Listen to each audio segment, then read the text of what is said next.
Previously in Episode 2, John Bradley, once a covert international assassin, found himself a fugitive. The FBI and Spanish authorities had named him as the prime suspect in the assassination of a Spanish presidential candidate, throwing his life into chaos. Fleeing to the United States, John became entangled in yet another murder case, this time on his own street in Loma Vista. But unlike Spain, here John wasn't running from the law.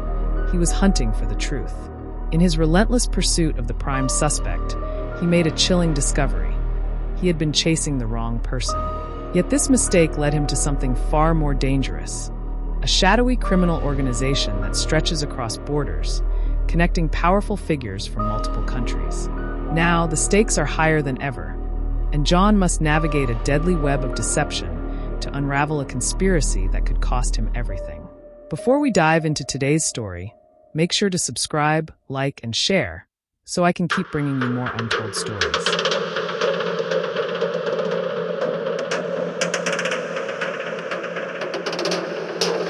The sun is setting, casting a golden hue over the warehouse where John Bradley waits, his hand gripping his gun tightly inside his jacket pocket. He knows this meeting could change everything or lead to his downfall. The warehouse door creaks open, and in walks Brittany, the FBI agent who had been chasing him for weeks. She's calm, her eyes steady on John as she approaches him. "You know, I could have you arrested right now," Brittany says, her tone icy but measured. John smirks, shaking his head. "If you thought I was guilty, you would have done it already." Brittany glares, but there's a hint of hesitation in her eyes. "You're a prime suspect for the assassination of the presidential candidate in Spain. But something isn't adding up. Is there something that I need to know?" John leans forward, his voice low but firm. "I didn't kill him.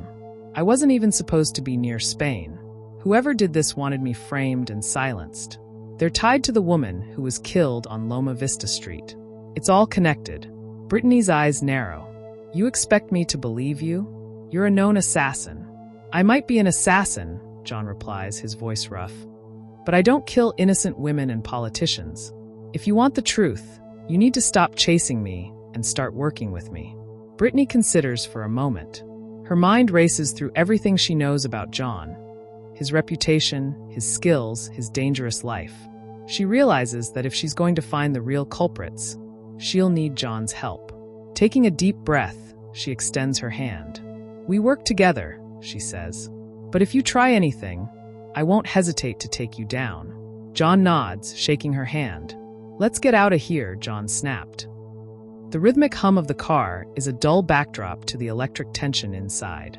Neon lights flash through the windows, casting shadows on John's face as he gazes out, lost in thought. His expression is hard, but beneath the stoicism, a storm brews. Brittany's knuckles tighten on the steering wheel, her eyes flickering between the road and John, waiting for him to speak. The silence stretches, thick and uncomfortable, until she finally breaks it. "Start talking." Brittany's voice echoed. "Why did they frame you? And what's the connection between the woman in Loma Vista and the assassination in Spain?" The question hangs heavy in the air. John exhales sharply, running a hand through his hair. The weight of his past, a past he's tried to bury, pushes to the surface. He seems to be searching for the right words for a moment, but the truth is jagged. It cuts, no matter how it's spoken. John, with a hint of resignation, replied, "I didn't know Nancy personally. Her name only came up after she was dead. But she was involved with the wrong people, the same people I used to work for." Brittany's gaze hardens. She glances at him briefly before turning her eyes back to the road, her voice growing more demanding. Brittany, pressing for more answers. "What people? What did they want from her?" John's eyes narrow as he stares out the window, his voice dropping, growing darker with each word. John grimly opens up. "Years ago, I was recruited by a powerful group. They work from the shadows, untouchable. I took jobs no one else could handle. Assassinations, covert missions, whatever needed to be done. International crime syndicates, corrupt governments, military contractors, you name it. I didn't ask questions back then. It was about money. It always is, until it's not." His voice trails off, the bitterness in his tone unmistakable. Brittany remains focused, but her grip on the steering wheel tightens. Brittany coldly uttered, "And Nancy? How does she fit into this?" John shifts in his seat, his face hardening as if steeling himself to dredge up memories better left forgotten. Nancy found something she wasn't supposed to.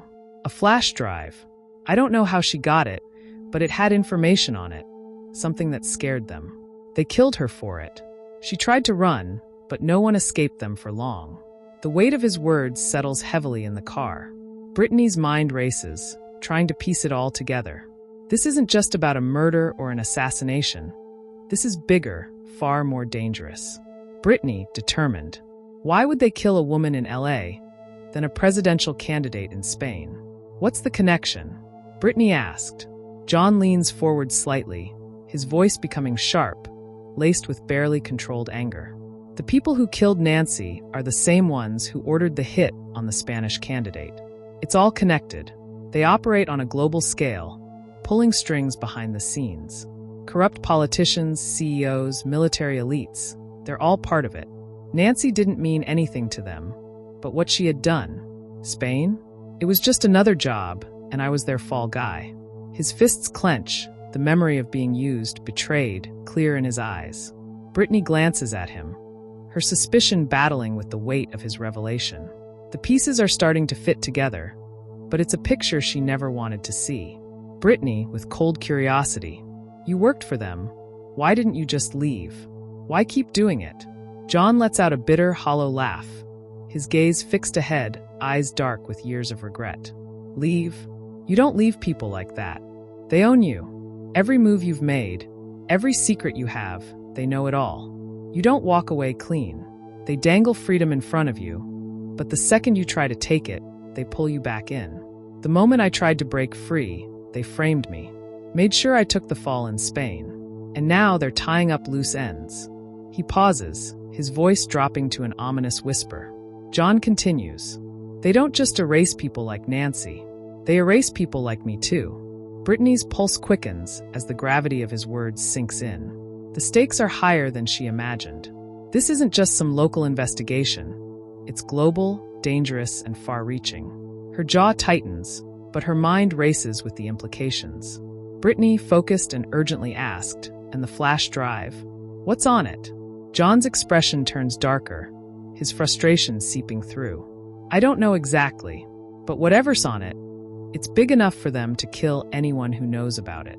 Nancy gave it to her boyfriend before they got to her. Natalie is working on decrypting it now." Brittany's eyebrows raise slightly at the mention of Natalie. "Who's Natalie?" John replies, "She's a friend, someone I trust. Don't worry about her. She's on our side." Brittany's eyes narrow, still skeptical, but she knows now isn't the time to press further. This conspiracy is far larger and more dangerous than she anticipated.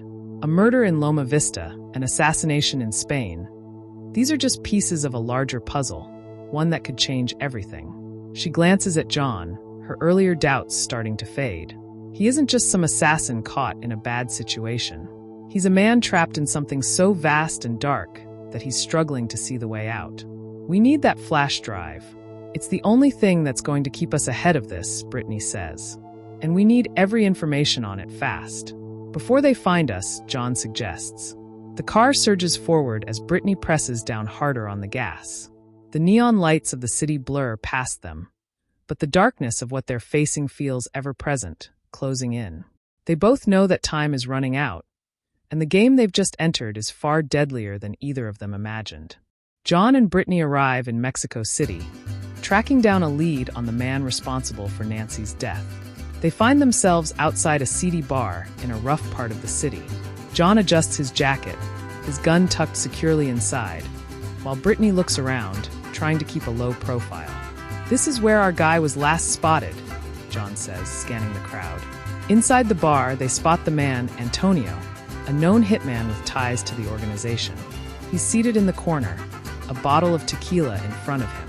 John and Brittany move in, quietly positioning themselves on either side of the table.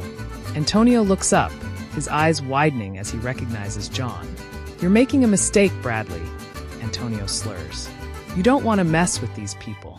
"I'm not here to listen to your warnings," John snaps. pulling out his gun and placing it under the table. "I'm here for answers. Who killed Nancy? And who set me up in Spain?" Antonio leans back, smirking through the haze of alcohol. "You don't get it, do you? You're in deeper than you think. Nancy wasn't just some random girl. She was involved with them. She knew too much." "Who's them?" Brittany asks, leaning in. Antonio hesitates, his eyes flicking nervously between them. "The same people who control everything. They're not just after you, Bradley. They're after everyone who gets in their way." Before he can say more, a shot rings out from the shadows of the bar. Antonio slumps forward, a bullet through his head. John and Brittany dive for cover as chaos erupts around them. John quickly scans the room, but the shooter has already disappeared into the night. Back at their hotel, John paced the dimly lit hotel room, the air thick with tension. Every step was a release of frustration, each passing second making the stakes clearer. Brittany sat at the desk, sifting through the pieces of the puzzle they'd gathered. Antonio's murder had thrown gasoline on the fire. They were running out of time, and the enemy's reach was longer than they'd anticipated. "There's a bigger game at play here," Brittany muttered, eyes locked on her notes. Nancy wasn't just collateral damage. She was embedded in something much larger, and her death, it ties to the political chaos in Spain. Whoever set you up didn't just want to get rid of you. They're eliminating everyone who knows too much. John stopped pacing, locking eyes with her, the gravity of the situation sinking in deeper. "And now we're on that list." Before Brittany could respond, John's phone buzzed in his hand. He quickly glanced at the screen. It was a message from Natalie, his trusted hacker contact. "I've decrypted part of the flash drive." Nancy was compiling a list of locations, people, and bank accounts, all tied to her time in the organization. One of the locations is in the Nevada desert, an IT data center where they manage communications, transactions, and meetings. It's their operational hub. John's pulse quickened as he showed the text to Brittany. "This could be our way in." Brittany stood, the wheels in her mind turning. "We need to move fast. If this is their nerve center, they could have records, communications, everything we need to expose them." John nodded, already planning their next steps. "We head for Nevada. If they're hiding this well, it means whatever's there is critical." They packed up quickly and hit the road. The desert stretched out ahead of them as they drove through the arid landscape, a vast, empty expanse that mirrored the danger closing in around them. The sun hung low in the sky, casting long shadows across the highway. As they drove, the silence in the car was broken by the ring of Brittany's phone. She glanced at the screen, and her face fell. She answered quietly, her voice barely above a whisper. Moments later, she hung up, her hands trembling slightly on the steering wheel. "What is it?" John asked, sensing the sudden shift. Brittany swallowed hard, her voice thick with emotion. "It's my dad. He just passed away." For a moment, the weight of the moment hung in the air. John reached over, placing a hand gently on her shoulder, offering silent support. "I'm sorry." She nodded, biting back tears, trying to keep her focus. But the grief was too fresh, and it clung to her like a shadow. "He suffered cancer. I knew it was coming, but it still feels like a punch to the gut." They drove in silence for a while longer, the hum of the engine the only sound between them. Finally, Brittany broke the silence, her voice quieter now, but steady. "You know, I always wanted to be in the FBI. Ever since I was a little girl, I had this idea in my head that I could make a difference and bring justice to people who needed it.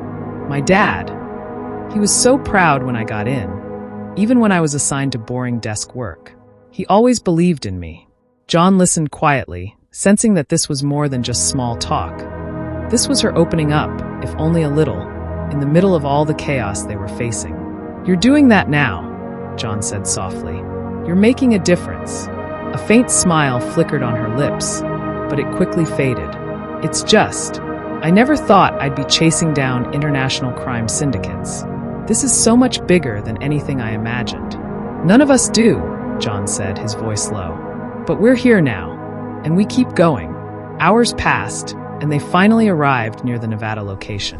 It was a massive, high-security facility in the middle of the desert, surrounded by barbed wire fences and patrolled by guards. Getting in wasn't going to be easy. "We can't just walk in," Brittany said, scanning the perimeter. "We need a way to get someone on the inside." They waited, watching as employees left the facility at the end of their shifts. One woman, a middle-aged employee with a tired expression, caught their attention. She looked approachable, not the hardened type.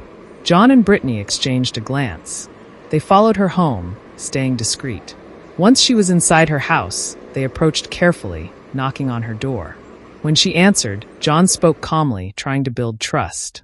"Ma'am, we're not here to hurt you," John said, hands raised to show they meant no harm. "We just need your help. The people you work for, they're involved in something dangerous. We need access to that data center, and we can protect you." The woman hesitated, fear flashing in her eyes, but there was something in John's voice, something sincere, that made her pause.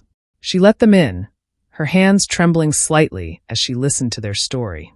"You're talking about people who could destroy my life," she whispered. "We're not asking you to go back in," Brittany assured her.